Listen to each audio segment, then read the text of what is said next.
တော့ပါအားလုံးမင်္ဂလာပါကျွန်တော်ဒီကနေ့ညဝေပေးသွားခြင်းတဲ့အကြောင်းအရာကတော့အိန္ဒိယနဲ့ဘင်္ဂလားဒေ့ရှ်တို့ကကျွန်တော်တို့အာရခတက်တော်ကိုဘယ်လိုသဘောထားအမြင်ရှိတယ်လဲဆိုတာနဲ့ပတ်သက်ပြီးတော့ကျွန်တော်ညဝေပေးသွားခြင်းပါတယ်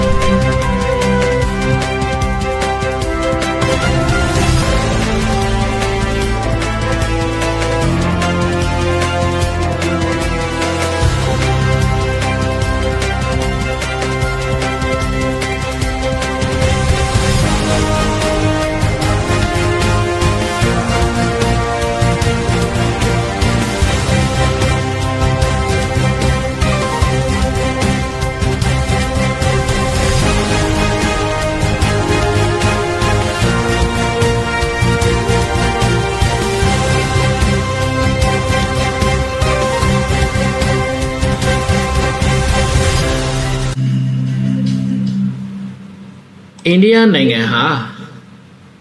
ကမ္ဘာမှာဧရိယာအခြေဝန်းအဖြစ်နံပါတ်9နေရာမှာရှိတဲ့နိုင်ငံတစ်ခုဖြစ်ပါတယ်1949ခုနှစ်မှာအင်္ဂလိပ်တွေစီကလွတ်လပ်ရေးကိုရယူခဲ့ပြီးတော့လူဦးရေအဖြစ်1.451ဘီလီယံရှိတဲ့ကမ္ဘာမှာလူဦးရေအများဆုံးနိုင်ငံတစ်ခုလည်းဖြစ်ပါတယ်ဒုတိယမြောက်လူဦးရေအများဆုံးနိုင်ငံကတော့တရုတ်နိုင်ငံပဲဖြစ်ပါတယ်လူဦးရေ1.409ဘီလီယံရှိပါတယ် USA ကတော့ကမ္ဘာမှာတတိယမြောက်လူဦးရေအများဆုံးနိုင်ငံတစ်ခုဖြစ်ပါတယ်340.1မီလီယံရှိပါတယ်ကျွန်တော်တို့ရဲ့အိန္ဒိယနိုင်ငံတစ်ခုဖြစ်တဲ့ဘင်္ဂလားဒေ့ရှ်နိုင်ငံဟာဆိုလို့ရှိရင်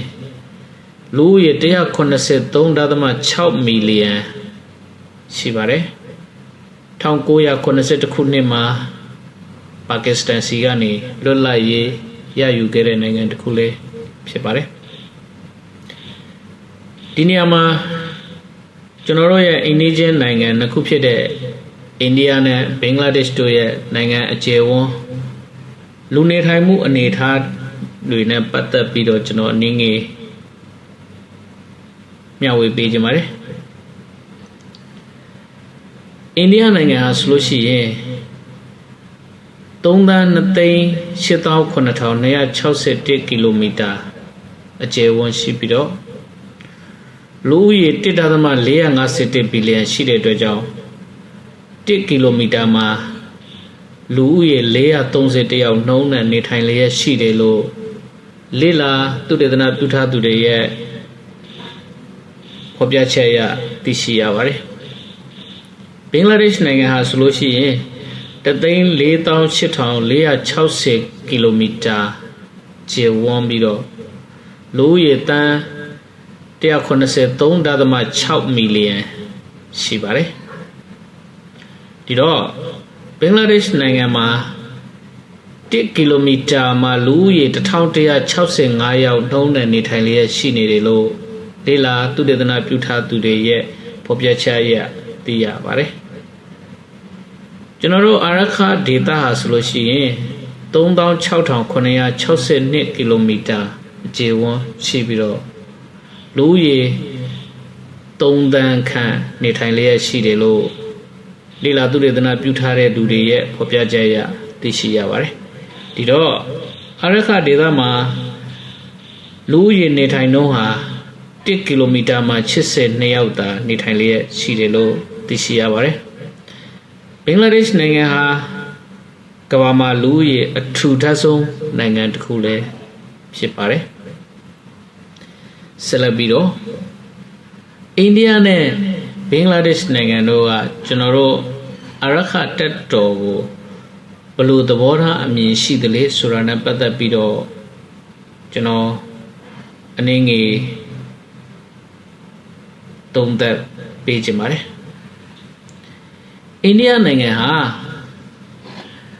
Kaldan Multi-Modal Transit Project ကို2008ခုနှစ်မှာလက်မှတ်ရေးထိုးပြီးတော့2010ခုနှစ်မှာစတင်အကောင့်ထဲပေါ်လျက်ရှိနေပါတယ်ဒီတော့အိန္ဒိယနိုင်ငံဟာကျွန်တော်တို့အာရခဒေသနဲ့ပတ်သက်ပြီးတော့ သူ့ရဲ့စိတ်ဝင်စားမှုက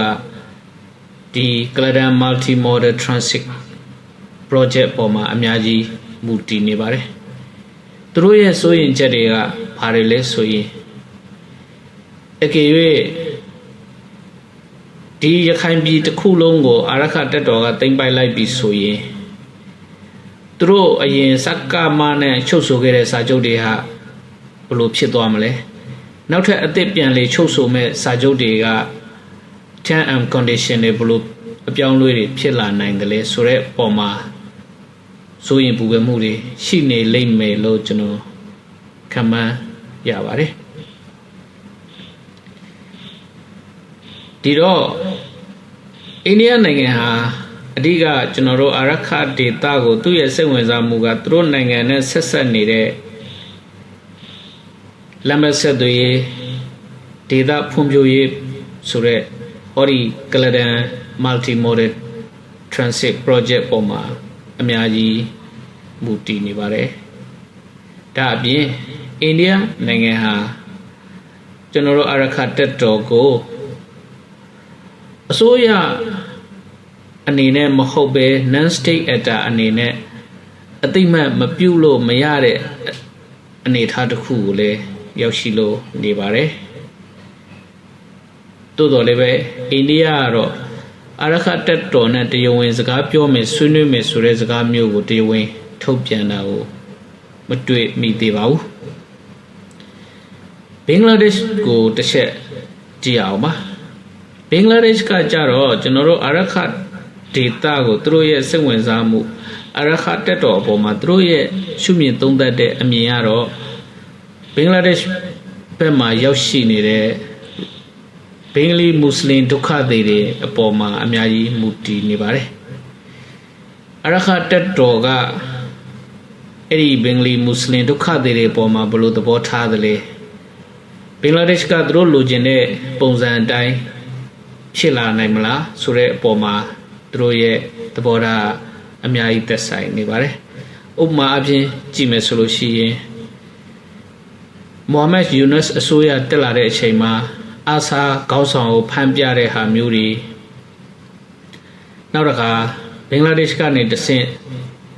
ဒုက္ခသည်တွေကိုကူညီပေးမဲ့စင်ကြံလန်းဆိုတဲ့အသုံးအနှုန်းမျိုးတွေကိုပြောဆိုခဲ့ကြတာကိုမမေ့ကြပါလိမ့်မယ်ဒီတော့ဘင်္ဂလားဒေ့ရှ်ကသူတို့ရဲ့စိတ်ဝင်စားမှုကသူတို့နိုင်ငံမှာရောက်ရှိနေတဲ့ဘင်္ဂလီမွတ်စလင်ဒုက္ခသည်တွေရဲ့ဒုက္ခသည်တွေအပေါ်မှာအများကြီးမူတည်နေပါတယ်အစောပိုင်းမှာအာရခတပ်တော်နဲ့သူတို့တရားဝင်စကားပြောမယ်လို့အတီလင်းထုတ်ဖော်ပြောကြားခဲ့ပေမဲ့နောက်ပိုင်းမှာသူတို့လိုချင်တဲ့ပုံစံမရတဲ့အခါကျတော့ဘင်္ဂလားဒေ့ရှ်ကလေတံပြောင်းတော့ပါတယ်ကျွန်တော်တို့အနေနဲ့ဘာလို့သင်တယ်လဲဆိုတာကိုကျွန်တော်တို့ရဲ့ခေါင်းဆောင်ဗိုလ်ချုပ်ထွန်းမြတ်နိုင်ကအတိအလင်းပြောကြားထားပြီးသားဖြစ်ပါတယ်ဒီသတင်းစကားနဲ့ပဲကျွန်တော်ဒီသုံးသက်ချက်ကိုညီကုန်းချုပ်ချင်ပါတယ်သူတော့သူ့မှာဘယ်သူမဆိုပေါ့စဉ်းစားတယ်ဆိုရင်ကိုကစัจ java လာရဲ့အလေကောင်ပါပဲကမ္ဘာအကြောင်းပြောမယ်ဆိုရင်ကိုယ့်ကိုဘို့ပြုပြီးစဉ်းစားမှာပဲဆိုတော့တရုတ်အနေနဲ့မြန်မာနိုင်ငံကိစ္စကိုဘယ်လိုမူဝါဒတွေချမလဲဆိုတော့သူ့ရဲ့အကျိုးစီးပွားကိုဘို့ပြုပြီးမှချမှာပဲ၎င်းနည်းတူအိန္ဒိယလည်းဒီလိုပဲအမေရိကလည်းဒီလိုပါပဲကျွန်တော်တို့မြန်မာနိုင်ငံသားတွေအနေနဲ့အရေးကြီးတာကမြန်မာနိုင်ငံရဲ့ပြဿနာကိုဖြေရှင်းဖို့အတွက်မြန်မာနိုင်ငံသားတွေရဲ့အကျိုးစီးပွားကိုဘို့ပြုပြီးမှကိုယ့်ဘာကိုလှုပ်တင်တာကိုလှုပ်ဖို့ဟာလည်းအရေးကြီးဆုံးပါပဲ